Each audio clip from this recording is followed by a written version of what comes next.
കാണികൾ നമ്മൾ എന്തറിയുന്നു, കണ്ണീർ മിഴികളെ മറയ്ക്കുന്നു.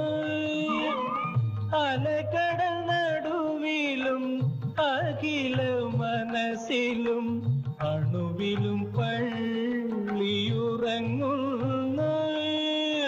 ഈശ്വരൻ മനുഷ്യനായി അവതരിച്ചു, ഈ മണ്ണിൻ ദുഃഖങ്ങൾ സ്വയം ഭരിച്ചു. ഇരവും പകലും കരയും കടലും ഇടചേർന്ന ജീവിത കളിയരങ്ങിൽ ഈശ്വരൻ മനുഷ്യനായി അവതരിച്ചു, ഈ മണ്ണിൻ ദുഃഖങ്ങൾ സ്വയം ഭരിച്ചു. ഓം ഗുരുബ്രഹ്മ ഗുരുവിഷ്ണു ഗുരുർദേവോ മഹേശ്വര ഗുരു സാക്ഷാത് പരബ്രഹ്മ തസ്മൈ ശ്രീ ഗുരവേ നമഃ. ഓം ചിന്താലേശായ പരമഗുരുവേ നമഃ. ഓം ചിന്താലേശായ പരമഗുരുവേ നമഃ. ഓം ചിന്താലേശായ പരമഗുരുവേ നമഃ. നമസ്കാരം. ചിന്താലയ ഗുരു വിഷ്വൽ മീഡിയയുടെ പുതിയ ഒരു എപ്പിസോഡിലേക്ക് എല്ലാ മാന്യപ്രേക്ഷകർക്കും സുസ്വാഗതം. ഭഗവാൻ ചിന്താലീശൻ്റെ അത്ഭുത കഥകൾ ഓരോ ഭക്തരിൽ നിന്ന് മറ്റ് ഭക്തരിലേക്ക് എത്തിക്കുക എന്ന ലക്ഷ്യത്തിനുപരി സത്യ അന്വേഷികളായിട്ടുള്ള ആൾക്കാരെ ഒരു ആശ്രമം അല്ലെങ്കിൽ ഒരു ഗുരു എങ്ങനെ എന്ന് മനസ്സിലാക്കി ആ സന്നിധിയിലേക്ക് അവർക്ക് എത്തിച്ചേരാനുള്ള ഒരു മാർഗവും കൂടിയാണ് ചിന്താലയ ഗുരു വിഷ്വൽ മീഡിയ. കഴിഞ്ഞ എപ്പിസോഡുകളിലായിട്ട് നമ്മൾ മെഡിറ്റേഷനെ കുറിച്ച് പറയുകയുണ്ടായി. അപ്പോൾ ഈ മെഡിറ്റേഷൻ ചെയ്യാനായിട്ട് വളരെ താല്പര്യം കാണിച്ചുകൊണ്ട് ശരിക്ക് 100-ലധികം ആൾക്കാർ ബന്ധപ്പെട്ടു. അപ്പോൾ ഈ മെഡിറ്റേഷൻ ചെയ്യാൻ വീണ്ടും ഞാനത് പറയാൻ കാരണം, മെഡിറ്റേഷൻ ചെയ്യുന്നവർ വളരെ ശ്രദ്ധിക്കേണ്ട ഒരു കാര്യം, ആദ്യം നമുക്ക് മനഃശുദ്ധി ഉണ്ടാക്കിയെടുക്കണം. 2, ഭഗവാന്റെ അനുഗ്രഹം വാങ്ങണം.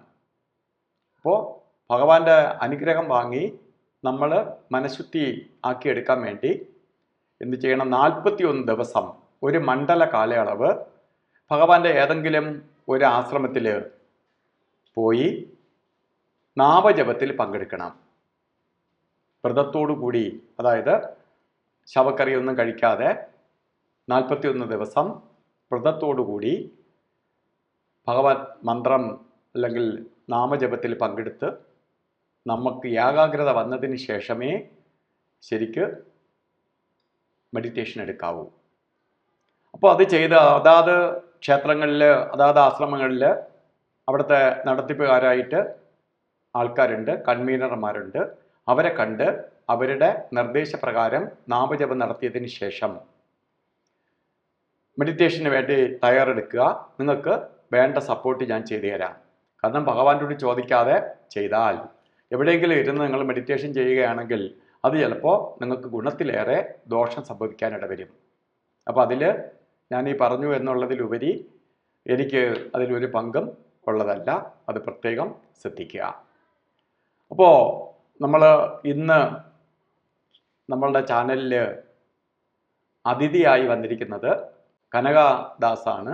അദ്ദേഹം കരുനാഗപ്പള്ളിക്കാരനാണ്. അദ്ദേഹത്തിന് വളരെ പ്രത്യേകത എനിക്ക് വളരെ, കാരണം നമ്മൾ എത്രയോ പേരെ ഇൻ്റർവ്യൂ ചെയ്തു, എത്ര എപ്പിസോഡ് കഴിഞ്ഞു, എങ്കിലും അദ്ദേഹത്തിന് നമുക്ക് ഒരു പ്രത്യേകതയായിട്ട് കാണേണ്ടത്, ശരിക്കും പറഞ്ഞാൽ അദ്ദേഹം ഭഗവാനെ കണ്ടിട്ടില്ല. ഭഗവാനെ കണ്ടിട്ടുണ്ടാവാം, പക്ഷേ ശരിക്ക് ഭൗതിക ശരീരത്തിൽ ഭഗവാനെ കണ്ടിട്ടില്ല. ഈ ചാനലിലൂടെ ഭഗവാനെക്കുറിച്ച് അറിഞ്ഞ് എൻ്റെ കൂടെ തന്നെ വിളിച്ച് ചോദിച്ച് ആണ് ആദ്യമായിട്ട് പോത്തങ്കോട് ഭഗവാന്റെ ജീവസമാധിയിലേക്ക് എത്തിച്ചേർന്നത്. അതിനുശേഷം അദ്ദേഹം പ്രധാനപ്പെട്ട കാര്യങ്ങളിലെല്ലാം പങ്കെടുത്ത് ആശ്രമത്തിൻ്റെ അല്ലെങ്കിൽ ഭഗവാന്റെ ഒരു ഭക്തനായി നിലനിൽക്കുന്ന ആളാണ്. അദ്ദേഹം ഒരു ഫിലിം മേഖലയിൽ പ്രവർത്തിക്കുന്ന ആളാണ്, സംവിധായകനാണ്. അതുപോലെ ഉള്ള ഒരാളാണ് നമുക്കിന്ന് അതിഥിയായി വന്നിരിക്കുന്നത്, ഭഗവാന്റെ ഭക്തൻ. ഭക്തൻ എന്ന് പറയുമ്പോൾ ഭഗവാനെ കണ്ടതുകൊണ്ട് ഭക്തി ഉണ്ടാവണമെന്നില്ല. ഭക്തി എന്നത് അതല്ലെങ്കിൽ മാത്രമല്ല, ഭഗവാന്റെ സന്നിധിയിൽ എത്തിച്ചേരാനും ഇന്ന് ഈ ചാനലിൽ വന്നിരുന്ന് പറയണമെങ്കിലും എത്രയോ പേര് ഈ ചാനലിൽ വരാം എന്ന് എല്ലാം തയ്യാറെടുപ്പ് നടത്തിയിട്ട് സമയമാകുമ്പോൾ ഭഗവാൻ ഇവിടെ എത്തിക്കൂല. കാരണം ഇതിനകത്ത് വന്നിരുന്ന് പറയണമെങ്കിൽ അത് ഭഗവാനും കൂടി അറിയണം, അല്ലെങ്കിൽ ഇവിടെ വന്നിരുന്ന് പറയാൻ സാധ്യമല്ല. കാരണം പലരും വരാം എന്നൊക്കെ സമ്മതിച്ച് എല്ലാം വരും, എന്തെങ്കിലും രീതിയിൽ അവരെ മുടക്കിക്കളയും. എത്രയോ പ്രാവശ്യം വിചാരിച്ചിട്ട് നടക്കാത്ത ആൾക്കാരുണ്ട്.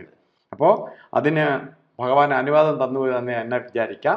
എന്തായാലും ഇത്രയും ദൂരെ നിന്ന് ഈ ചാനലിൽ പറയാൻ വേണ്ടി വന്ന താങ്കൾക്ക് ഭഗവാന്റെ ഈ ചാനലിലേക്ക് സ്വാഗതം ചെയ്യുന്നു. നമസ്കാരം. അപ്പോൾ ഭഗവാനെ കണ്ടിട്ടില്ല എങ്കിൽ പോലും ഭഗവാന്റെ ആശ്രമത്തിൽ വന്ന് ആ പുണ്യഭൂമിയിൽ വന്ന കാര്യങ്ങൾ തൊട്ട് അങ്ങയുടെ അനുഭവങ്ങൾ പങ്കുവയ്ക്കാം. ഓം ചിന്താലേശായ നമ. ഓം ചിന്താലേശായ നമ. ഓം ചിന്താലേശ. ഞാനിവിടെ ഇരിക്കാൻ എത്രത്തോളം അർഹനാണെന്ന് എനിക്കറിയില്ല ഇപ്പോഴും. കാരണം ഭഗവാനെ സാറ് പറഞ്ഞോളൂ, ഞാൻ നേരിട്ട് കണ്ടിട്ടില്ല. ഭഗവാനെ നേരിട്ട് കണ്ടിട്ടുള്ള ഒരുപാട് പുണ്യാത്മാക്കൾ വന്നിരുന്ന അവരുടെ അനുഭവങ്ങളൊക്കെ പറഞ്ഞ് ആ അനുഭവങ്ങൾ കേട്ട് അറിഞ്ഞ് ഭഗവാനെ കാണാൻ എത്തിയ ഒരാളാണ് ഞാൻ. അപ്പോൾ അതുകൊണ്ട് തന്നെ എന്ത് പറയണമെന്നറിയില്ല ഒന്നാമത്തെ കാര്യം. അപ്പോൾ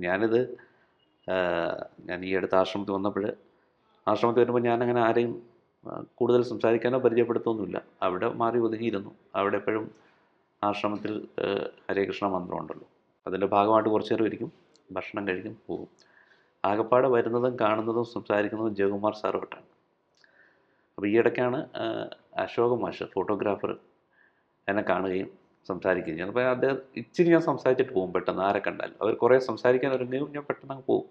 കാരണം എനിക്ക് അവിടെ വന്ന് കൂടുതൽ സമയം അവിടെ വന്നിരിക്കുക, ഭഗവാന്റെ അടുക്ക് ചിലവഴിക്കുക, പോവുക എന്നുള്ളത്. ഞാൻ പോകാൻ ശ്രമിച്ചപ്പോഴൊക്കെ അശോക് മാഷ് എന്നെ വിടാതെ സംസാരിക്കുകയാണ്. എവിടെയാണ് സ്ഥലം, എന്ത് ചെയ്യുന്നു, അത് ചെയ്യുന്നു. അപ്പം ഞാൻ പറഞ്ഞിങ്ങനെ ചെറിയ ഫിലിം ഫീൽഡിലൊക്കെയാണ്. കുറച്ച് നേരം കഴിഞ്ഞപ്പോഴാണ് എനിക്ക് അവിടെ നിന്ന് മിക്കവാറും ഞാൻ വരുന്നതെന്ന് വെച്ച് കഴിഞ്ഞാൽ കഴക്കൂടത്ത് ട്രെയിൻ ഇറങ്ങി അവിടെ നിന്ന് ബസ്സിൽ പോത്തൻകോട് ചെല്ലുന്നു, അവിടെ നിന്ന് ഒരു ഓട്ടോറിക്ഷ എടുത്ത് പോകും. തിരിച്ച് പോകാൻ നേരത്ത് പലപ്പോഴും എനിക്കൊരു വാഹനം അവിടെ വരും, എങ്ങനെയൊക്കെയോ. അപ്പം ഞാൻ ഇദ്ദേഹം സംസാരിച്ച് നിൽക്കുന്നു, പോകണ്ടെന്ന് പറയുന്നു. പക്ഷേ എനിക്ക് വരാനൊരു വണ്ടി അവിടെ വന്ന സമയത്ത് ഇദ്ദേഹം പറഞ്ഞ് ഇനി പോയിക്കും. അപ്പം എനിക്ക് എൻ്റെ മനസ്സിൽ തന്നെ തോന്നി, ഇതൊരു ഭഗവാൻ നമ്മളെപ്പോൾ നിൽക്കണം, എപ്പോൾ പോകണം എന്നൊക്കെ ഭഗവാനുള്ള തീരുമാനിക്കും. ശരിക്കും പറഞ്ഞാൽ ആശ്രമത്തിലേക്ക് ഞാൻ വരുന്നത് കഥയെന്ന് വെച്ച് കഴിഞ്ഞാൽ, കാരണം ഞാൻ ഈ അമൃത ടി വിയിൽ കുറേ കാലം ഉണ്ടായിരുന്നു, ഒരു 5 വർഷത്തോളം. അപ്പോൾ ഞാൻ 2 പ്രോഗ്രാമായിരുന്നു അവിടെ ചെയ്തിരുന്നത്. ആദ്യം അസോസിയേറ്റ് ആയിട്ട് നിന്നു, പിന്നെ എനിക്ക് പെട്ടെന്ന് തന്നെ സ്വതന്ത്രമായ കുറച്ച് പ്രോഗ്രാം ചെയ്യാൻ പറ്റി. ഞാൻ പ്രദക്ഷിണം എന്ന് പറഞ്ഞ പ്രോഗ്രാം ചെയ്തു. ക്ഷേത്രങ്ങളെക്കുറിച്ച് ഒരുപാട് ക്ഷേത്രങ്ങളിലൂടെ യാത്ര ചെയ്യുകയും ആ ക്ഷേത്രങ്ങളെക്കുറിച്ച് എഴുതുകയും ഒക്കെ ചെയ്യുന്നു. അപ്പം അങ്ങനെ കുറേ കാലം ഇവിടെ ഉണ്ടായിരുന്നിട്ടും കുറച്ചിവിടെ ഒരു സ്പിരിച്വൽ മേഖലയിലൊക്കെ ഞാൻ ഇൻവോൾവ് ആയിട്ടുണ്ട്.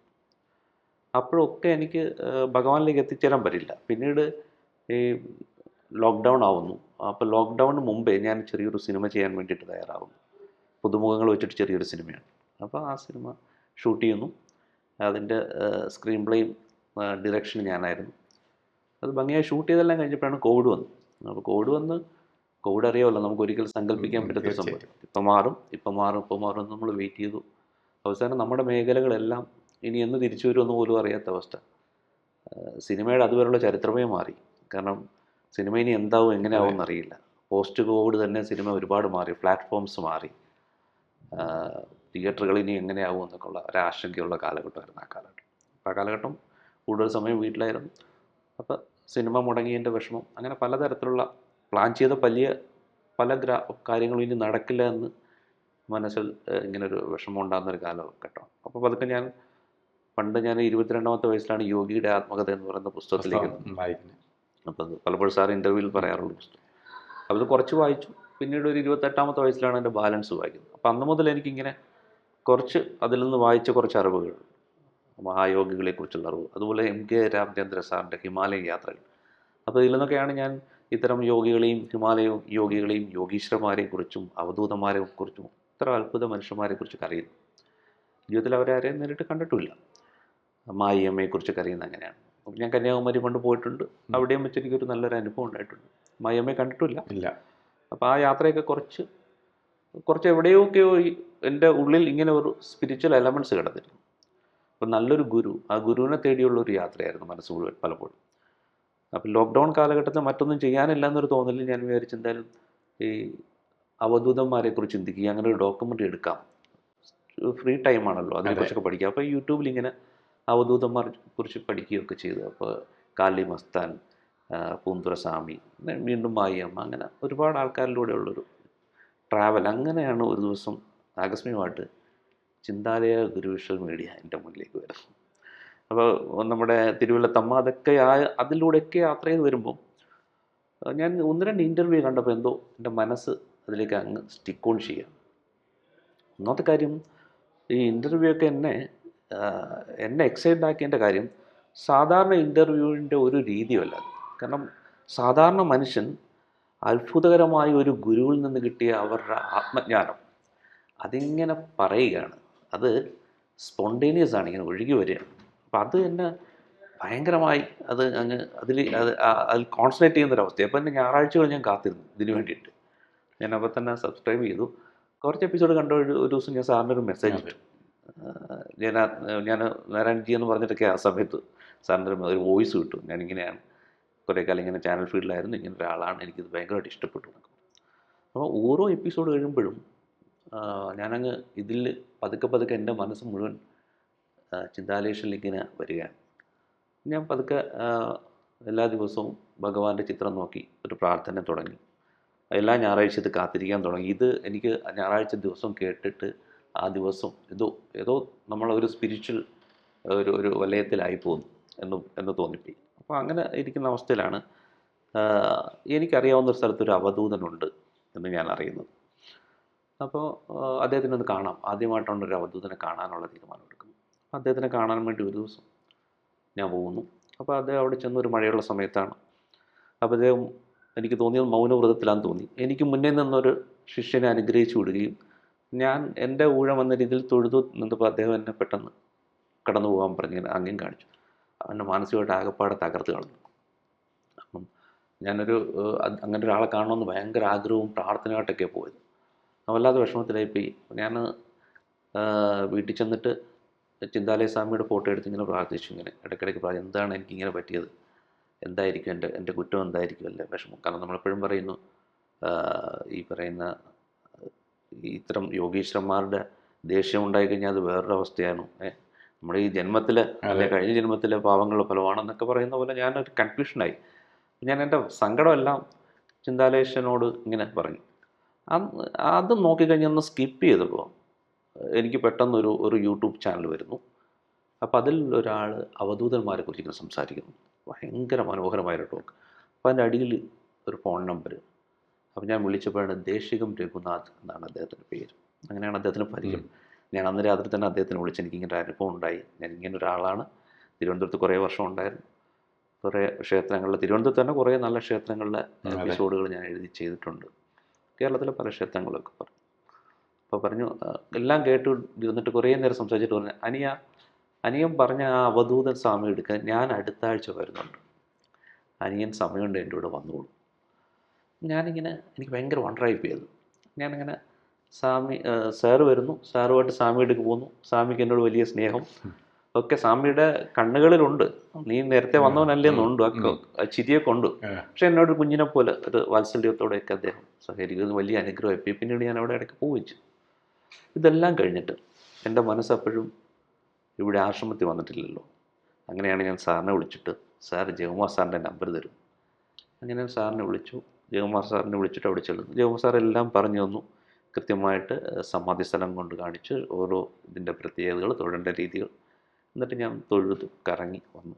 കുറച്ച് നേരം അവിടെ ഇരുന്നു, ഭക്ഷണം കഴിച്ചു. വലിയ സമാധാനം തോന്നി. കാരണം ഈ സമാധിയുടെ മുന്നിൽ നിന്ന് പ്രാർത്ഥിക്കുമ്പോൾ എനിക്ക് അതിനു മുമ്പുള്ളൊരു അനുഭവം എന്ന് വെച്ച് കഴിഞ്ഞാൽ, ഞാൻ പലപ്പോഴും എനിക്ക് ഭഗവാനോട് അത്രയും ഒരു ആത്മബന്ധം തോന്നാൻ കാര്യം, ഭഗവാനെ ഞാൻ കണ്ടിട്ടില്ലല്ലോ. ഇല്ല. അപ്പം എനിക്ക് പലപ്പോഴും ഈ എപ്പിസോഡുകൾ കണ്ട് ഇൻ്റർവ്യൂസ് കണ്ടു കഴിഞ്ഞിട്ട് ചില സമയങ്ങളിൽ എനിക്ക് തോന്നും ഭഗവാൻ ഇങ്ങനെ, എനിക്ക് തോന്നുന്നൊരു വിഷ്വൽ തന്നെ, ബിക്കോസ് ഞാനൊരു ഡയറക്ടർ ആയതുകൊണ്ടായിരിക്കും എനിക്ക് അങ്ങനത്തെ ഒരു വിഷ്വൽ, ചിലപ്പോൾ നമ്മുടെ ചിന്തയുടെ ഒരു കൂടുതൽ കൊണ്ടായിരിക്കും അത്തരം ഇത് വരുന്നത്. അപ്പോൾ ഇങ്ങനെ ഭഗവാൻ ഇങ്ങനെ ഒരിടത്ത് കാത്തു നിൽക്കുന്നു, ഒരു ഒരു ഒരു വേലിയിൽ പിടിച്ചുകൊണ്ട് ഇങ്ങനെ കാത്തിരിക്കുന്നു. ഒരു വാതിലാണ്, ഒരു വേലിയുടെ ഗേറ്റ്. അവിടെ ഇങ്ങനെ വീട്ടിൽ നിന്ന് തിരികെ പോയിട്ട് വരാൻ വൈകിയൊരു കുഞ്ഞിനെ കാത്തു നിൽക്കുന്നൊരു അച്ഛനെയോ ഒരു രക്ഷകർത്താവിനെയോ അല്ലെങ്കിൽ ഒരാളെ പോലും ഇങ്ങനെ കാത്തിരിക്കുന്ന വാത്സല്യത്തോടെ, അത് പലപ്പോഴും എനിക്കുള്ളൊരു വിഷ്വലാണ് ഇങ്ങനെ ഭഗവാൻ ഇങ്ങനെ. അത് ഈ കാലഘട്ടമല്ല, വേറെ ഏതോ ഒരു കാലഘട്ടം. പക്ഷെ പോത്തൻകോട് ചെന്നപ്പോൾ എനിക്കത് സ്ട്രൈക്ക് ചെയ്തു. അവിടുത്തെ ആ കാണുന്ന ബിൽഡിങ്സോ മരങ്ങളോ ഒന്നുമില്ല, അതിനൊക്കപ്പുറം ഏതോ ഒരു യുഗസന്ധ്യയിൽ ഞാൻ ഭഗവാന്റെ അടുക്ക് എത്തിയതുപോലെ ഭഗവാൻ എന്നെ കണ്ടോ, അല്ലെങ്കിൽ ഞാൻ ഭഗവാനെ കണ്ടോ. ഇത് നമ്മുടെ തോന്നലുകളായിരിക്കും. സൈക്കോളജി പറയുന്നത് 2 തരത്തിലുണ്ട്, പക്ഷേ അതൊന്നുമല്ല സത്യം, പരമമായ സത്യത. സൈക്കോളജി ചിലർ പറയും നമ്മൾ ഒന്നിനെക്കുറിച്ച് ഭയങ്കരമായിട്ട് ചിന്തിച്ചുകൊണ്ടിരിക്കുമ്പോൾ ഒരുപാട് വിഷ്വൽസ് വരും എന്നൊക്കെ പറയും. അപ്പോൾ നമ്മൾ ഈ പറയുന്ന ഈ വിഷ്വൽ മീഡിയ നിൽക്കുന്നതുകൊണ്ടായിരിക്കും. പക്ഷെ അതൊന്നുമല്ല, അതിനൊക്കെ അപ്പുറം നമ്മൾ പറയുന്നത് പോലെ ഏതോ ഒരു എത്രയോ ജനിമൃതികളിലൂടെ കടന്നു വരുന്നതാണ് നമ്മൾക്ക്. ഏതോ ഒരു യുഗസന്ധിയിൽ ഭഗവാനെ കണ്ട അതേ ശാന്തി സമാധാനമൊക്കെ എനിക്ക് അവിടെ ഫീൽ ചെയ്തു. അതുകൊണ്ട് തന്നെ ഞാൻ അവിടെ വരുമ്പോൾ കുറേ പേര് വന്നിട്ട് എൻ്റെ അടുത്ത് സംസാരിക്കും. പെട്ടെന്ന് എവിടെ നിന്നാണ് വന്നു സർ, ഭഗവാന് എന്നെ വരാറുണ്ട്. ഞാൻ പറയും പുതിയൊരാളാണ്, ഭഗവാനെ കണ്ടിട്ടുണ്ടോ? അപ്പോൾ പറയും, ഞാൻ പറയില്ല കണ്ടിട്ടില്ല. അപ്പോൾ അവർ ഭയങ്കര അയ്യോ വലിയൊരു ഇതായിരുന്നു, ഭഗവാനെ കാണാമായിരുന്നു, വലിയ ഇതായിരുന്നു എന്ന് പറയുമ്പോൾ എനിക്കൊരു നിരാശയും തോന്നാറില്ല. കാരണം എൻ്റെ ഉള്ളിൽ അതുകൊണ്ട് ഞാൻ കൂടുതൽ സംസാരിക്കില്ല. അപ്പോൾ എൻ്റെ ഉള്ളിൽ എനിക്കറിയാം ഞാൻ ഭഗവാനെ കണ്ടില്ലെങ്കിൽ എന്താണ്, എനിക്ക് എന്തോ അനുഭവിക്കാൻ പറ്റും, ഭഗവാനുമായി എന്തോ ഒരു ബന്ധമുണ്ട്. അതുകൊണ്ടാണ് എനിക്ക് അവിടെ കാല് എടുത്ത് വയ്ക്കാനും പറഞ്ഞത്. അപ്പോൾ അങ്ങനെയാണ് അടുത്ത എനിക്കൊരു വാട്സപ്പ് ഗ്രൂപ്പിലേക്ക് ജയകുമാർ സാർ എന്നെ ആഡ് ചെയ്യുന്നു. അപ്പോൾ അതിലൂടെ ഞാൻ ചില അപ്ഡേഷൻസ് ഒക്കെ നോക്കും. പിന്നെ അതുപോലെ തന്നെ എല്ലാ പ്രാവശ്യവും നമ്മുടെ ഈ എപ്പിസോഡ് അതിൻ്റെ ലിങ്ക് വരുള്ളൂ. അപ്പോൾ ഒരു ദിവസം ഇതുപോലെ ഇങ്ങനെ വരുന്നുണ്ട്, എന്താ പറയുക, നമ്മുടെ ശിവരാത്രിയാണ്, ശിവരാത്രി വ്രതമുണ്ട്, അതെടുത്താൽ ഇങ്ങനൊരു സംഭവമുണ്ട്. അപ്പം അങ്ങനെ ഞാൻ വ്രതം എടുക്കുന്നു. ഞാൻ വ്രതം അങ്ങ് എടുക്കുകയാണ്. എനിക്കറിയില്ല അത് തയ്ക്കാൻ പറ്റുമെന്ന് എനിക്കറിയാം. അപ്പോഴും അറിയില്ല ഇത്രത്തോളം സീരിയസ് ആയിട്ടൊരു കാര്യത്തിനാണ് ഞാൻ വരാൻ പോകുന്നതെന്ന് എനിക്കൊരു പ്ലാനും ഇല്ല. അങ്ങനെ ഞാൻ വ്രതം എടുത്തു. വ്രതം വളരെ ഭംഗിയായി പോകുന്നു. ഞാൻ എന്തിൽ നിന്നെല്ലാം ഡിറ്റാച്ച്ഡ് ആകണമെന്ന് ആഗ്രഹിച്ചു, അല്ല ഇതിൽ നിന്ന് ഡിറ്റാച്ച് ആകാൻ പറ്റുമെന്ന് എനിക്ക് സംശയമുണ്ടായിരുന്നു. അതൊന്നും എന്നെ അട്രാക്ട് ചെയ്യുന്നില്ല. ആ ഡിറ്റാച്ച്മെൻറ്റിൻ്റെ മനോഹാരിതയിൽ ഞാനത് ആനന്ദത്തോടെ ഇങ്ങനെ പോവുക. അപ്പോൾ നമ്മൾ മറ്റെന്ത് കിട്ടിയാലും സുഖമെന്ന് പറയും, ആനന്ദം എന്ന് പറയുമ്പോൾ ഒരു കൃപ വരും. നമുക്ക് ആനന്ദം എന്ന് പറഞ്ഞ വാക്ക് ഞാൻ പറഞ്ഞുകൊണ്ട് സാധിക്കും. അപ്പോൾ ഞാനിങ്ങനെ അതിങ്ങനെ ആനന്ദിച്ചു കൊണ്ടിരിക്കുന്ന ഒരു വ്രതമായിരുന്നു. അപ്പം അങ്ങനെ ശിവരാത്രി ദിവസം രാവിലെ ഞാൻ നേരത്തെ അന്ന് പോയ ഈ അവധൂതൻ എന്ന് പറയുന്ന സ്ഥലത്ത് പോയല്ലോ, ഒരു അവധൂത സ്വാമിയെ കണ്ടെന്നുള്ള അവിടെ ഒരു മഹാരുദ്ര ഹോമം രാവിലെ ഉണ്ടായിരുന്നു. അപ്പോൾ അവിടെ സാറ് വന്നു. അല്ല ഇതിനു മുമ്പ് എനിക്കൂടെ പറയേണ്ട കാര്യം, ആദ്യമായി ഞാൻ അവിടെ നിന്ന് ഇറങ്ങിയപ്പോൾ, ആദ്യമായി ആശ്രമത്തിൽ നിന്ന് വന്ന് ഞാൻ ഇറങ്ങിയല്ലോ, വന്ന് ഭഗവാനെ കണ്ട് ഇറങ്ങി വരുന്ന വഴിയിൽ ഞാൻ ദേശിക സാറിനെ വിളിച്ചു. ഞാൻ പറഞ്ഞു, സാർ ഞാൻ ഇന്ന് ഒരു സ്ഥലത്ത് വന്നിരുന്നു, പോത്തൻകോട് എന്ന് പറയുന്ന സ്ഥലത്താണ്, അവിടെ ചിന്താലയ ആശ്രമം എന്ന് പറഞ്ഞ ആശ്രമമുണ്ട്, അവിടെ ഞാൻ വന്നു. ഞാൻ കുറേ കാലമായിട്ട് ആ ഇൻ്റർവ്യൂസൊക്കെ എപ്പിസോഡ് കാണാറുണ്ടായിരുന്നു. അപ്പോൾ അവിടെ ഒന്ന് സ്വാമിയെ കണ്ട് സ്വാമിയുടെ സമാധി പോയി പ്രാർത്ഥിച്ചു. ഇറങ്ങിക്കഴിഞ്ഞപ്പോൾ സാറിനെ എനിക്ക് വിളിക്കണമെന്ന് തോന്നി. ഇവിടെയാണ് ഒരു കണക്ഷൻ വരുന്നത്. അതിനു മുമ്പേ ദേശീയ സാറുമായിട്ട് കണക്ഷനുണ്ട് എനിക്ക്. അപ്പോൾ ദേശീയ സാർ പറഞ്ഞ അനിയ അത് നല്ലൊരു സ്വാമിയാണ്, ആ സ്വാമിയുടെ ഒരു 2 പുസ്തകങ്ങൾ ഞാൻ എഴുതിയിട്ടുണ്ട്. അപ്പോൾ അന്വേഷിച്ചാണ് അറിയണത് ദേശീയ സാറാണ്. അപ്പോൾ ആ ഒരു കണക്ഷൻ അതായത് ഞാൻ ഒരു അവധൂത സന്നിധി ചെന്നപ്പോൾ അവിടെ നിന്ന് എനിക്ക് കയറാൻ പറ്റാതെ വിഷമിച്ച് സങ്കടപ്പെട്ടിരുന്നപ്പോൾ ഞാൻ ചിന്താലേശ്വര സ്വാമിയെ പ്രാർത്ഥിക്കുന്നു, അല്ലെ സ്വാമിയുടെ പടം നോക്കി സങ്കടപ്പെടുന്നു. അപ്പോഴെനിക്ക് ദേശീയ സാറിൻ്റെ കണക്ഷൻ കിട്ടുന്നു. ദേശീയ സാറുമായിട്ട് എനിക്ക് അവിടെ വീണ്ടും ചെല്ലാൻ പറ്റുന്നു. അതേ ദേശിക സാറ് പറയുന്നു ഞാൻ ഇവിടെ. അപ്പോൾ ഇതൊരു കണക്ഷനാണ്, ഭഗവാൻ ഉണ്ടാക്കുന്ന ഒരു ലിങ്കാണെന്ന് എനിക്ക് മനസ്സിലായി. അപ്പോൾ അങ്ങനെ ഞാൻ ശിവരാത്രി വ്രതമെടുത്ത് ഇവിടെ വരുന്നു. അപ്പോൾ എൻ്റെ അടുക്ക അദ്ദേഹം പറഞ്ഞു ഇത്ര സമയത്തിൻ്റെ എത്തണമെന്ന് പറഞ്ഞു. അപ്പോൾ ഈ അവിടുത്തെ ഒരു മഹാരുദ്രഹോമം കുറച്ച് നേരം ഉണ്ടായിരുന്നു. ഉച്ച കഴിഞ്ഞ് ഞാൻ അവിടെ നിന്ന് വീട്ടിൽ ചെന്നു ഒരു 3 മണിക്ക് 4 മണിക്കൊക്കെ ഇറങ്ങി. ട്രെയിനൊക്കെ എല്ലാം മിസ്സായി. അപ്പോൾ ഞാൻ വെച്ചു എത്താൻ പറ്റില്ല എനിക്ക്. അവസാനം ഞാൻ കൊല്ലത്ത് വന്നിട്ട് കൊല്ലത്തുനിന്നൊരു ട്രെയിൻ വരാൻ ഒരുങ്ങി. ചെല്ലുന്നതിന് 1 മിനിറ്റ് ട്രെയിൻ വിട്ടുപോയി. ഞാൻ വിളിച്ചു എത്താൻ പറ്റില്ല എനിക്ക്, അതിന് വലിയ വിഷമമായിപ്പോയി. കാരണം അപ്പം ഞാൻ വിചാരിച്ചു, എപ്പോഴും ഇൻ്റർവ്യൂസിലൊക്കെ സാറ് പറയും ഭഗവാൻ ആഗ്രഹിക്കാതെ അവിടെ ഒന്നും നടക്കില്ല, ഒരാൾക്ക് അവിടെ ഒരു ഈച്ചയ്ക്ക് പോലും അങ്ങോട്ട് കടന്നു ചെല്ലാൻ പറ്റും. അപ്പം ഞാൻ വിചാരിച്ചു എൻ്റെ വിധി ഇങ്ങനെ ആയിരിക്കും, എത്താൻ പറ്റില്ല, ഇത്രയും ദിവസം വ്രതം എടുക്കാൻ കഴിഞ്ഞില്ല, അത് തന്നെ ഭാഗ്യം. അങ്ങനെ വരുന്ന വഴിയിൽ ആരും, എനിക്ക് ആ സ്ഥലം ഓർമ്മയില്ല സാർ, കഴക്കൂട്ടമൊന്നുമല്ല, ഞാൻ വണ്ടിക്കകത്തിരുന്നപ്പോൾ ഒരാൾ പറഞ്ഞു ഇന്ന സ്ഥലത്ത് ഇറങ്ങിക്കുക, അവിടെ നിന്നൊരു ഷോർട്ട് കട്ട് ഉണ്ട്, ഒരു ഓട്ടോ കിട്ടാൻ സാധ്യതയുണ്ട് നിങ്ങൾ, അല്ല ഒരു ഓട്ടോ എടുത്ത് പോകാൻ പറഞ്ഞു. ഞാൻ അങ്ങനെ എനിക്ക് ആ സ്ഥലം ഓർമ്മയില്ല സാർ. യാതൊരു റൂട്ടിലാണ് വന്നേ? ഞാൻ ഇങ്ങോട്ട് വരികയാണ്, ബസ്സിലാണ് അത് വരുന്നത്. തന്നെ എവിടുന്ന് വരായിരുന്നു? കൊല്ലത്ത് നിന്ന് ഇങ്ങോട്ട് വരികയാണ്, ബ്രഹ്മപുരമോ അങ്ങനെ ഒരു സ്ഥലം. ഓക്കെ, അപ്പം ഞാൻ അവിടെ ചെല്ലുമ്പോൾ രാത്രിയായി, അവിടെ ഓട്ടോ ഇല്ലോ ഒന്നുമില്ല, ദൂരെ ഒരു ഓട്ടോറിക്ഷ കിടപ്പുണ്ട്. ഓടിച്ചെന്നപ്പോൾ ഈ ഓട്ടോറിക്ഷക്കാരൻ നല്ല രീതിയിൽ മദ്യപിച്ച് ഓട്ടോ കഴിഞ്ഞിട്ട് ഇങ്ങനെ കിടക്കുക. അപ്പം ഞാൻ ചെന്ന് എന്നെ ഒരു സ്ഥലം വരെ കൊണ്ടുപോയിട്ടു. കക്ഷി പറഞ്ഞാൽ പറ്റില്ല. ഞാൻ പറഞ്ഞാൽ എനിക്ക് അത്യാവശ്യം വേറെ ഓട്ടോ ഒന്നുമില്ല, എനിക്ക് ഇന്ന സ്ഥലത്ത് പോകും, കയറുന്നു പറഞ്ഞു. ഈ ഓട്ടോ ഇങ്ങനെ പറന്നു പോകുന്ന പോലെ അവിടെ എത്തി. എനിക്ക് ഭയങ്കര ഭയമായിരുന്നു, ഇങ്ങനെ ഓടിച്ചു പോവാണ്. അവിടെ ചെന്ന്, അതായത് ഈ സ്ഥലത്താണ്, അതാന്ന് തോന്നുന്നു അവിടെയാണ്. അപ്പോൾ അവിടെ ചെന്ന് എന്തായാലും ഞാൻ ചെന്നൊരു വിത്തിൻ മിനിറ്റ്സ് എല്ലാവരും ഈ പൂജയ്ക്കായിട്ട് പോവാണ്. അപ്പോൾ ആ രാത്രി മുഴുവൻ അവിടെ ഇരുന്ന് അർച്ചന ചെയ്തു. ഞാൻ 108 പ്രാവശ്യം വലം വെച്ചു. ഇതൊക്കെ കഴിഞ്ഞ് കഴിഞ്ഞപ്പോഴാണ് 1-2 ആൾക്കാർ, ഞാൻ പുതിയ ആളാന്ന് പറഞ്ഞ പലർക്കും അത്ഭുതം, എങ്ങനെ എത്തി ഇവിടെ, എങ്ങനെ വന്നു. അപ്പോഴെനിക്ക് മനസ്സിലായത് ഈ ഭഗവാന്റെ ഒരു കൃപാകടാക്ഷം അങ്ങനെ എല്ലാവർക്കും, അന്നാണ് ഞാൻ ഉറപ്പിച്ചത്, അങ്ങനെ എല്ലാവർക്കും കിട്ടുന്നതല്ല.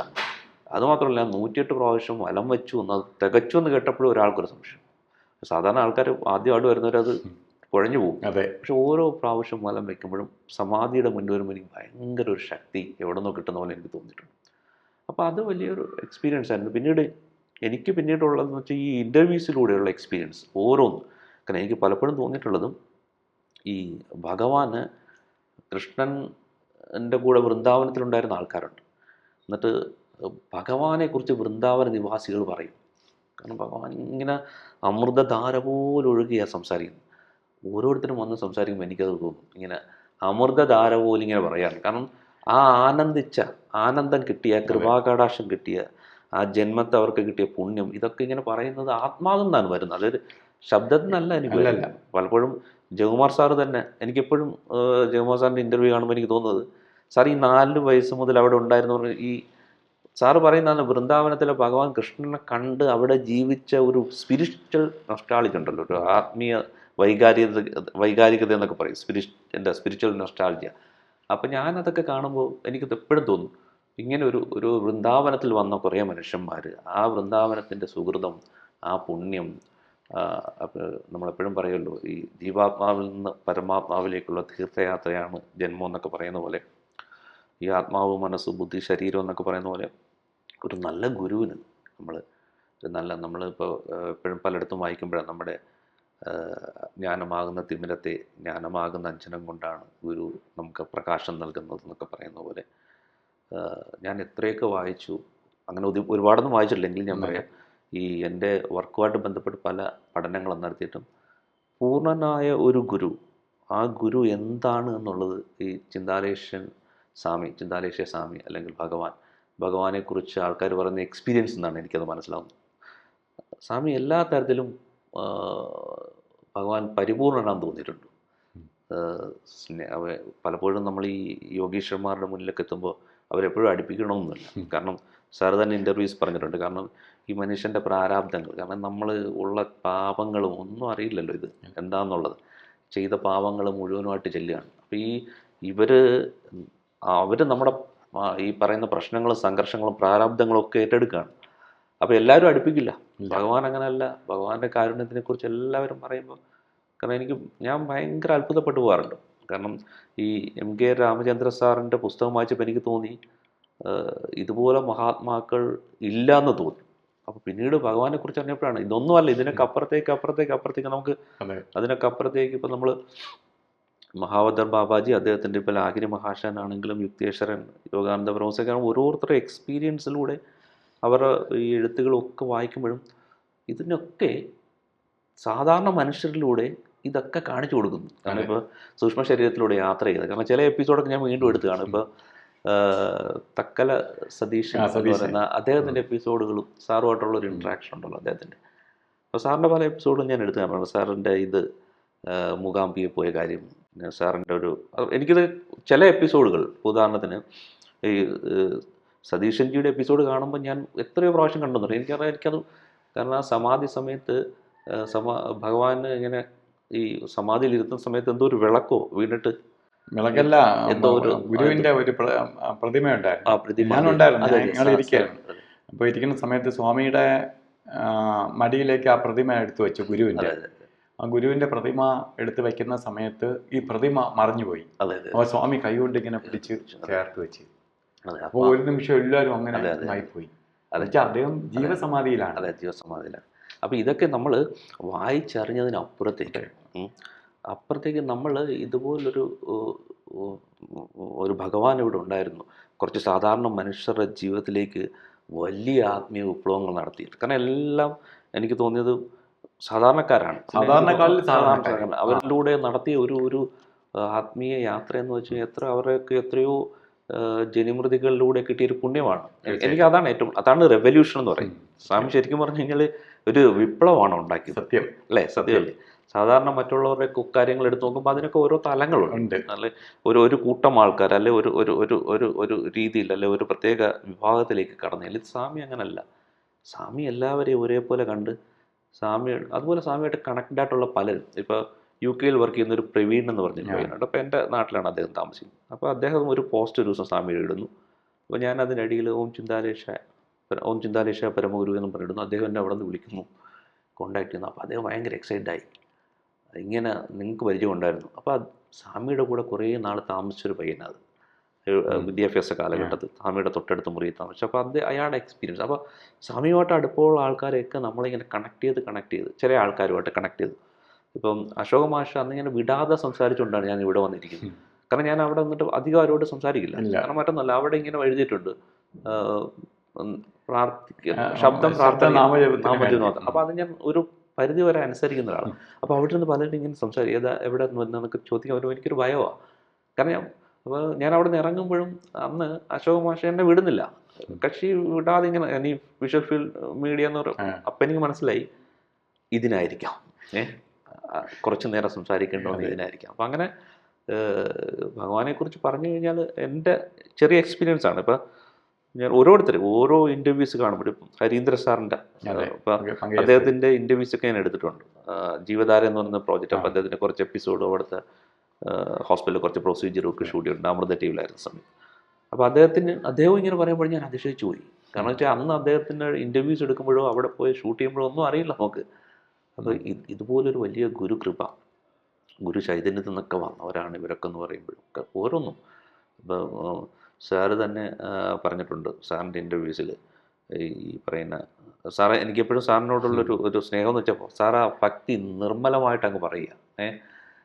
ഭഗവാനെക്കുറിച്ച് പറയുമ്പോൾ ഒരു കൊച്ചുകുട്ടിയെ പോലെ ഒന്നുമില്ല, നിർമ്മലമായ അതിങ്ങനെ ഇതെന്ത് പറയുന്നത് ഇങ്ങനെ ഒഴുകിക്കൊണ്ടിരിക്കുന്ന പോലെ. അപ്പം ഞാൻ പലപ്പോഴും സാർ ഇപ്പം ഈ ഗുരുവിലൂടെ എന്ന് പറഞ്ഞ 1-2 എപ്പിസോഡ് ഉണ്ടായിരുന്നു സാറിൻ്റെ മാത്രമുള്ള എപ്പിസോഡ്. അതിൻ്റെ അത് സാറിൻ്റെ കുറച്ച് എക്സ്പീരിയൻസ് പറയുന്നുണ്ട്. അപ്പോൾ ഈ എനിക്ക് ഇഷ്ടപ്പെട്ട മൂകാംബികയിലേക്ക് പോകുന്ന ആദ്യകാലത്തെ വഴികൾ, ഈ പറയുന്ന മൃഗങ്ങളെയൊക്കെ കണ്ടിട്ട് പോലും. അപ്പോൾ ഗുരു എന്ന് പറയുന്ന യഥാർത്ഥ ഗുരുവിലേക്ക് നല്ല ഗുരുവിലേക്ക് നമ്മളെത്തിച്ചേരുമ്പോൾ ആ ഗുരുവിനെ വിശ്വസിച്ചാൽ പിന്നെ ഒന്നിനും വിശ്വസിക്കണ്ട. ഗുരു മതിയല്ല. നമ്മുടെ ഭാവിയും ഭൂതവും വർത്തമാനവും ഒക്കെ ഗുരുവിൻ്റെ കയ്യിലാണ്. അതുപോലെ തന്നെ എൻ്റെ ഈ എളിയ അനുഭവങ്ങളും ഇതൊക്കെ എനിക്കിപ്പോഴും എല്ലാ ദിവസവും. അപ്പോൾ 2-3 എക്സ്പീരിയൻസ് ഉള്ളതിൽ ഒന്നെന്ന് വെച്ചാൽ എനിക്ക് ഈ ഇടക്കാലത്ത് എനിക്ക് നമ്മുടെ ഭഗവാന്റെ കൃപകൾ നമ്മൾ പറയണമല്ലോ. അപ്പം നമ്മളിലേക്ക് വന്ന കൃപകളിൽ ഒന്നെന്ന് വെച്ച് കഴിഞ്ഞാൽ ഈ ശിവരാത്രി വ്രതമെടുത്ത് വരുന്നതിന് മുമ്പ് എനിക്ക് കണ്ണിലൊരു പ്രോബ്ലം ഉണ്ടായിരുന്നു. കാരണം ഞാൻ കുറച്ചു കാലം കണ്ടന്റ് റൈറ്റർ ജോബ് ഉണ്ടായിരുന്നു എനിക്ക് ആ ലോക്ക്ഡൗൺ കാലത്തൊക്കെ. പിന്നെ സ്ക്രിപ്റ്റ് ഒക്കെ എഴുതുന്ന മൊബൈലിൽ, പിന്നെ കുറച്ച് വെബ് സീരീസ് ആ സമയത്ത് കണ്ട് ഈ റൈറ്റ് കണ്ണിനൊരു പ്രോബ്ലം വന്നു. അതിൻ്റെ ലെൻസ് കുറച്ച് ഡാമേജായി, സർജറി എന്ന അവസ്ഥയല്ല, വേറെ ഒന്നുമില്ല, പെട്ടെന്ന് അത് സംഭവിച്ചു. അപ്പോൾ അത് സർജറിക്ക് പല തടസ്സങ്ങളും വന്നു. പക്ഷെ ഞാൻ അന്ന് ഇത് കഴിഞ്ഞ ഉടനെ പോയി ഫസ്റ്റ് വീക്ക് സർജറി കഴിഞ്ഞു. അത് പെട്ടെന്ന് നടന്നൊന്നായി. പിന്നീട് എനിക്കൊരു ചെറിയ പ്രോബ്ലം വെച്ചാൽ റൈറ്റ് ചെവിക്ക് ഒരു പെട്ടെന്നൊരു പ്രശ്നം വന്നിട്ട് അത് നോർമലി കൊണ്ട് ചികിത്സിച്ച് മാറുന്നില്ല. ഈ ചെവിയുടെ ഒരു 90% കേൾവി പോയി. അപ്പോൾ ഞങ്ങളൊക്കെ ഈ വിഷ്വൽ മീഡിയ വർക്ക് ചെയ്യുന്നതുകൊണ്ട് എപ്പോഴും നമ്മൾ എഡിറ്റിങ്ങിനൊക്കെ ഇരിക്കുന്ന സമയത്ത് അറിയാമല്ലോ, നമ്മൾ സൗണ്ട് എഫക്ട്സ്, ബാക്ക്ഗ്രൗണ്ട് സ്കോർ എല്ലാം കൂടെ ഫൈനൽ മിക്സ് ചെയ്യും. ഇതിൻ്റെ ഫുൾ ഔട്ട് കേൾക്കുമ്പോൾ അവർക്കൊക്കെ അറിയാമല്ലോ, ക്യാമറ അവർക്കൊക്കെ അറിയാം. അപ്പോൾ ആ ഔട്ട് നമ്മൾ കണ്ടിട്ട് സാറിന് അറിയാമെന്നല്ലോ. അപ്പോൾ ഫുൾ ആ സാധനം നമുക്ക് കേൾക്കണം, ആ ശബ്ദങ്ങൾ രണ്ട്. അപ്പോൾ എനിക്ക് വലിയ ഡിസപ്പോയിൻ്റ് ആയി, ഞാൻ മൊത്തത്തിൽ വിഷമിച്ചു, ആകെപ്പാട് മാനസികമായിട്ടും അല്ലാതായി. അപ്പോൾ ഞാൻ എല്ലാ ദിവസവും ഭഗവാൻ പ്രാർത്ഥിക്കും. അപ്പോൾ ഞാൻ പ്രാർത്ഥനയുടെ രീതി ഒന്ന് മാറ്റി. ഞാനിപ്പോൾ സാറിൻ്റെ എപ്പിസോഡ് തുടങ്ങുമ്പോൾ അറിയാമല്ലോ, ഈശ്വരൻ മനുഷ്യനായി, ആ പാട്ട് കേട്ടിട്ട് സാറ് ഗുരുമന്ത്രം കഴിഞ്ഞിട്ട് ഓം ചിന്താലേശായ പരമഗുരു എന്ന് പറയുന്ന 3 പ്രാവശ്യം പറയില്ല, അത്രയും വരെ ഞാൻ ഈ ചെവി വെച്ച് കേൾക്കും. കണ്ടിന്യൂസ് ആയിട്ട് 1-2 ആഴ്ച കഴിഞ്ഞപ്പോൾ എനിക്ക് പതുക്കെ പൂർണ്ണമായിട്ട് വന്ന് മാറി. മരുന്നുണ്ടായിരുന്നു, പക്ഷെ ഭഗവാൻ പറയും നിങ്ങൾ പോയി ഡോക്ടറെ കാണും എന്ന് പറയും. ഡോക്ടറെ കാണാൻ ഞാനല്ലല്ലോ ചികിത്സിക്കുന്ന, ഡോക്ടറല്ലേ. അത് അങ്ങനെയാണ്. പക്ഷെ എന്താ സംഭവിച്ചെന്ന് എല്ലാവർക്കും അറിയാം, ഭഗവാനെ വിശ്വസിക്കുന്ന എല്ലാവർക്കും അറിയാം. അത് കേട്ടാൽ പലർക്കും ചിലപ്പോൾ തമാശ എടുക്കുന്നു, പക്ഷെ ഗുരുവിനെ വിശ്വസിക്കുന്നവർക്കറിയാം എന്താ അല്ലേ. കടലിലേക്ക് നോക്കി നീ അങ്ങോട്ട് ഇറങ്ങാൻ പറഞ്ഞാൽ നമ്മൾ ഇറങ്ങിക്കഴിഞ്ഞാൽ അവിടെ വഴിയുണ്ടാവും അല്ലേ എന്ന് പറയുന്ന പോലെ. അപ്പോൾ അതുപോലെ എൻ്റെ ജീവിതത്തിൽ ഈ പറഞ്ഞ പോലെ ഞാനിപ്പോൾ കുറച്ച് പുതിയ സിനിമകളുടെ ഡിസ്കഷനിലാണ്, സ്ക്രിപ്റ്റ് സംസാരിച്ച് കഴിഞ്ഞു. അപ്പോൾ നല്ല കുറച്ച് പ്രൊഡ്യൂസറുമായിട്ടുള്ള ഡിസ്കഷൻ നടക്കുന്നു. ഇപ്പോൾ ചെയ്തു വെച്ച സിനിമ ഒരു പക്ഷേ പുതിയതായിട്ട് അത്, കാരണം ആ സമയത്ത് അത് കോവിഡ് ക്രൈസിസിലായപ്പോൾ അതിൻ്റെ പ്രൊഡ്യൂസർക്ക് പ്രശ്നം വന്നു. അപ്പോൾ എഡിറ്റ് കഴിഞ്ഞിട്ട് അത് ഏറ്റെടുക്കാൻ വേണ്ടി ചില ആൾക്കാർ വരാൻ തയ്യാറാവും. ചിലപ്പോൾ നല്ല കാലഘട്ട സംഭവം. ഇതൊന്നും ഞാൻ ആഗ്രഹിച്ചിട്ടല്ല, ഇതൊക്കെ ഞാൻ പറയുന്നത് നമ്മുടെ ലൈഫിൻ്റെ ഒരു ഭാഗമായിട്ട് പറയുകയാണ്. ഇതിനൊക്കെ അപ്പുറം നമ്മൾ സാറ് പറഞ്ഞ പോലെ ആത്മാവിൽ നിന്ന് പരമാത്മാവിലേക്കുള്ള തീർത്ഥയാത്രയാണ് അല്ലേ എല്ലാ ജന്മങ്ങളും, മനുഷ്യനും മൃഗവും പക്ഷിയും എല്ലാം പ്രാണികളും എല്ലാം. അപ്പം അത് നമുക്കൊരു ഗുരുവിൻ്റെ സാമീപ്യമുണ്ട് എന്ന് പറയുന്നത്. അപ്പോൾ ഭഗവാൻ ഇവിടെ ജീവസമാധിയാണ്. ജീവസമാധി എന്ന് പറയുമ്പോൾ നമുക്ക് എന്നെക്കാളും എത്രയോ മഹത്തായിട്ട് സാറിനറിയാം, അതിൻ്റെ കൂടുതൽ മനുഷ്യൻ. എന്തായാലും എൻ്റെ ചെറിയ ഒരു എളിയ അറിവ് കൊണ്ട് പറയുകയാണ്. കാരണം ഇപ്പോൾ ഈ സാറ് തന്നെ സാറിൻ്റെ എപ്പിസോഡ് ആരൊക്കെ പറഞ്ഞാൽ ശലഭത്തിൻ്റെ ജന്മം 2 ആഴ്ചയാണ്. അപ്പോൾ ഈ 2 ആഴ്ച എന്ന് പറയുമ്പോൾ ഒരു ദിവസം ചിലപ്പോൾ നമ്മുടെ 10 വർഷത്തെ എക്സ്പീരിയൻസ് ആയിരിക്കും. അതുകൊണ്ട് ഭഗവാൻ അവിടെ ഈ പറയുന്ന ജീവസമാധിയിൽ ഇരിക്കുകയാണ്. ഭഗവാൻ ചിലപ്പോൾ ഒന്ന് അപ്പുറത്തേക്ക് പോയി ഇപ്പുറത്തേക്ക് വരുന്നതായിരിക്കും ഇവിടുത്തെ മനുഷ്യജന്മത്തിൽ 50 വർഷമോ 100 വർഷം അല്ലേ. അപ്പോൾ നമ്മൾ ശിവപ്രഭാ രസദേവികളെ കുറിച്ച് പറയുമ്പോൾ 700 വർഷമായിട്ട് ജീവിക്കുന്നു പറയുന്ന പോലെ ഈ പറയുന്ന ഗുരുവിനോട് നിന്ദ ചെയ്തു കഴിഞ്ഞാൽ, അല്ല ശിവനോട് എന്തെങ്കിലും ചെയ്തു കഴിഞ്ഞാൽ ഗുരുവിന് അതിന് സമാധാനം പറയും. പക്ഷെ ഗുരുവിനോട് ചെയ്തു കഴിഞ്ഞാൽ ഒന്നും ആരും ഏറ്റില്ലെന്ന് പറയുന്ന പോലെ. അപ്പോൾ ഭഗവാൻ ജീവസമാധിയിൽ ഇരിക്കുന്ന ജീവസമാധിയിലാണ് എങ്കിലും ഭഗവാൻ ഈ പ്രപഞ്ച പ്രാണന്റെ ഭാഗമാണ്. എന്നെയും എല്ലാവരെയും സർവ്വചരാചരങ്ങളും ഭഗവാൻ അനുഗ്രഹിച്ചു, നിരന്തരം അനുഗ്രഹിച്ചു. നമ്മളെ നമുക്ക് തരാവുന്ന എല്ലാ സ്നേഹവും കൃപയും കടാക്ഷങ്ങളൊക്കെ തരുന്നു എന്ന് ഞാൻ വിശ്വസിക്കുന്നു.